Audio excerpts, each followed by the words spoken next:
작년 말 발표한 스타브랜드 평판 순위에서 이명웅이 1위를 차지했습니다. 블랙핑크나 손흥민 같은 월드스타들이 즐비한데 지금 활동을 잠시 쉬고 있는 블랙핑크는 그렇다 치더라도 이 월드스타들을 이기고 1위를 차지한 게 신기하신 분들이 많을 것 같습니다. 어린 친구들은 이 아저씨 트로트 가수인데 어떻게 그래? 라고 생각할지도 모르겠고, 나이가 드신 분들은 이 친구 인기 많은 줄은 알았는데 이 정도였어? 라고 얘기하실 것 같습니다. 무엇보다 많은 분들이 놀라시는 건 다른 장르도 아니고 트로트 가수가 순위에서 1위를 차지한 것 때문이겠죠. 이명웅뿐만 아니라 한국 사회에 불어닥친 트로트 붐 자체가 신기한 분들도 꽤 되실 거예요. 트로트라는 장르가 어르신들의 노래라며 비주류 취급을 받던 시절이 오래됐거든요. 그런 트로트의 바람이 서서히 들어오기 시작한 게 2000년대입니다. 박현빈의 무조건이나 홍진영의 사랑의 배터리처럼 전 연령대에 사랑받는 노래가 많이 나오긴 했는데 2000년대 당시 TV와 라디오 전체에서 트로트가 차지하는 비중은 고작 3% 수준밖에 되지 않았습니다. 주류 음악으로 격상시키기에는 좀 애매한 성적표죠. 본격적으로 물이 들어오기 시작한 건 미스트롯부터였습니다. 2019년 2월에 방송을 시작한 미스트롯은 첫 방송이 시청률 5%를 가뿐히 넘기더니 마지막 결승전은 시청률이 무려 18%가 나왔습니다. 지상파에서 방송한 것도 아니고 케이블이나 종편 채널에서 방송한 예능 프로그램이 이 정도 시청률이 나온 건 슈퍼스타 K2밖에 없거든요. 그리고 여기서 송가인이나 홍자와 같은 스타들이 나오면서 방송이 끝난 뒤에도 인기가 사그러들지 않았습니다. 정점을 찍은 건 대망의 미스터트롯입니다. 미스트롯이 대박을 치고 나서 이거 언제 나오냐며 후속편을 손꼽아 기다리는 사람이 많았거든요. 미스트롯 이후 1년 정도 지난 2020년 1월에 방송을 시작했는데 첫 회 시청률 10%로 시작하더니 날이 갈수록 인기가 더해져 마지막 결승전은 무려 35%의 전무후무한 시청률 신기록을 달성했습니다. 이게 얼마나 대단한 기록이냐면요. 그 유명한 스카이캐슬의 최고 시청률이 24%인데 이걸 가볍게 넘긴 걸로도 모자라서 무한도전의 30%, 그리고 개그 콘서트의 35%마저 뛰어넘는 엄청난 기록입니다. 그리고 이 미스터트롯에서도 영탁, 장민호와 같은 걸출한 인재들이 많이 배출됐는데 여기서 가장 눈에 띄는 건 역시 우승한 이명웅이었습니다. 어릴 적 진달래꽃 노래를 잘 불러서 별명이 진달래꽃이었다는 이명웅은 미스터트롯에 출연하기 전인 2016년에 이미 데뷔를 한 가수였습니다. 그리고 아침마당의 도전 꿈의 무대라는 프로그램에 출연해 무려 5연승을 하면서 실력을 증명했지만 크게 성공하지는 못했었는데요. 세상에 자신의 이름을 크게 알린 건 역시나 미스터트롯에서였습니다. 우승 후에도 이명웅의 성공은 계속되었습니다.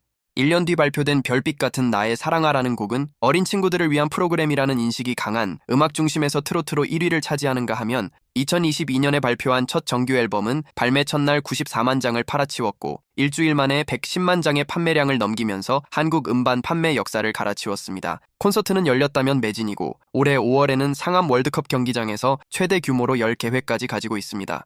이명웅뿐만 아니라 잠깐 반짝일 줄 알았던 트로트 장르 자체의 인기도 계속되고 있습니다. 불타는 트롯맨 등과 같은 경쟁 프로그램도 계속해서 등장하고 있고 즐겨 듣는 음악 장르 순위도 급상승하는가 하면 트로트 가수의 각종 드라마나 예능 프로그램에서의 출연도 많아지고 있습니다. 이런 현상이 잠깐의 붐에서 그치는 게 아니라 앞으로도 계속될 수 있을까요? 네, 아주 긍정적입니다. 왜냐하면 이들의 성공 그 토대에는 한국 사회에 큰 변화가 존재하기 때문입니다.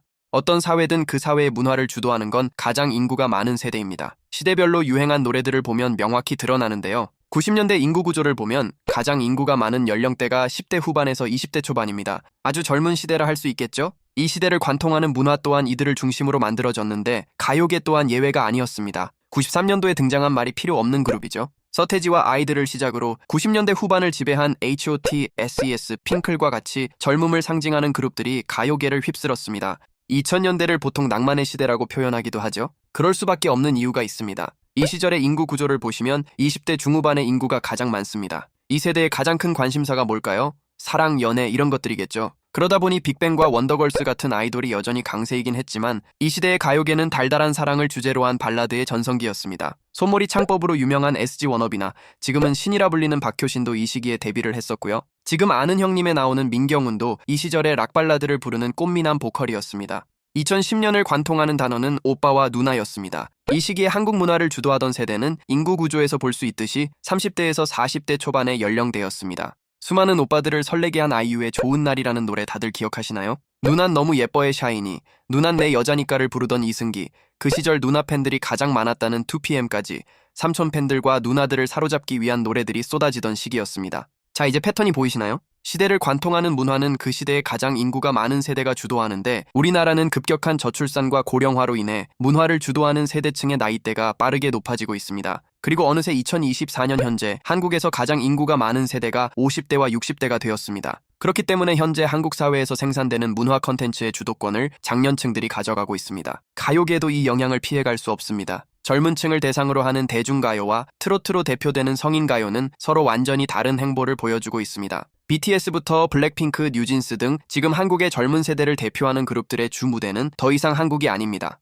이들이 생산하는 컨텐츠의 주 소비층인 10대, 20대가 저출산으로 인해 급격히 줄어들어 국내 시장이 너무 작아져 버렸습니다. 그래서 이들의 주 활동 무대를 전 세계로 확장하기 시작했습니다. 이 그룹 요즘 안 보이는데 뭐 하나 싶으면 해외에서 콘서트를 하고 있는 경우가 대부분입니다. 반대로 트로트로 대표되는 성인가요는 이제 한국에서 주류 음악으로 격상되려는 움직임이 활발합니다. 당연할 수밖에 없는 게 이것을 소비하는 50대, 60대가 이제는 한국의 문화를 주도하는 세대가 되었기 때문입니다. 이 5060 세대를 부르는 신조어가 있는데요. 바로 58세대입니다. 활기찬 인생을 살아가는 새로운 노년층이라는 뜻의 영어 표현의 앞글자를 따서 탄생한 단어인데요. 이 세대는 우리가 알고 있는 기존의 기성세대의 이미지와는 사뭇 다른 성향을 보여줍니다. 경제적으로나 시간적으로 여유가 있는 세대이기도 하고 자신의 취미생활의 투자도 굉장히 적극적입니다. 그래서 자신이 원하는 것에 지갑을 여는데 망설임이 없습니다. 그렇기 때문에 현재 각 업계에서는 이들을 사로잡기 위해 굉장한 노력을 기울이고 있습니다. 방송사도 예외는 아닙니다. 특히나 방송업계는 시청자들의 성향 때문에라도 이 58세대를 잡는 게 더 절실한데요. 현재 세대별로 컨텐츠 소모 방식이 너무 차이가 나기 때문입니다. 지금의 10대와 20대는 틱톡과 쇼츠 세대입니다. 60초 내의 짧은 영상을 즐기는 세대이다 보니 TV는 정말 특별하게 봐야 할 것이 있지 않는 이상 보는 일이 드뭅니다. 30, 40대는 유튜브 세대입니다. 10대보다는 길지만 역시나 10분 내외의 짧은 컨텐츠를 주로 소비하는 세대이다 보니 유튜브의 방송 하이라이트 영상은 보지만 상대적으로 템포가 길고 느린 본방송은 잘 보지 않는 세대입니다. 반면 58세대는 TV 세대입니다. 이 세대는 60분 이상의 방송 컨텐츠를 지그시 보는 것에 익숙한 세대입니다. 그렇다고 이분들이 TV만 보는 건 아닙니다. 이미 한국에서 유튜브를 가장 많이 보는 세대는 전체 시청 시간 중 26%를 차지하는 50대 이상입니다.